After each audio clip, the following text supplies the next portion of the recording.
à la presse. Ce n'est pas le cas aujourd'hui. La deuxième des choses, dans nos statuts, dans le règlement intérieur, on peut demander la parole pendant l'Assemblée générale, lorsqu'il y a des choses importantes.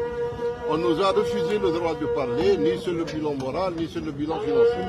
Sur le bilan moral, je voulais répondre à un certain nombre de questions importantes.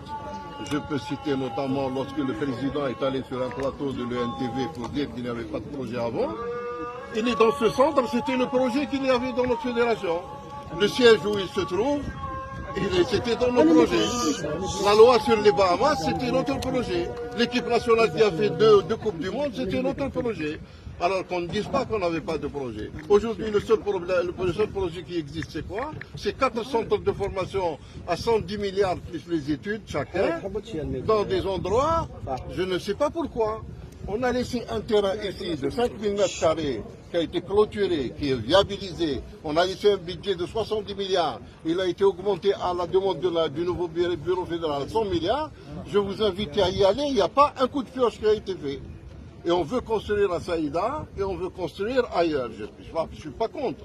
Mais c'est l'affaire des clubs, la formation des joueurs. Ce n'est pas l'affaire des fédérations. Est-ce que la fédération française de football ou allemande ou je ne sais pas japonaise a des centres de formation éparpillés dans leur pays? C'est l'affaire des clubs. Il lui fallait, puisque déjà en 2003 et 2004, un conseil du gouvernement avait décidé d'attribuer des parcelles de terrain aux clubs et qu'ils avaient déjà à l'époque prévu de donner 10 milliards pour commencer les travaux et l'accès à des prêts bancaires. On aurait dû encourager les clubs, notamment aujourd'hui, il y a une quinzaine de clubs qui ont des parcelles de terrain.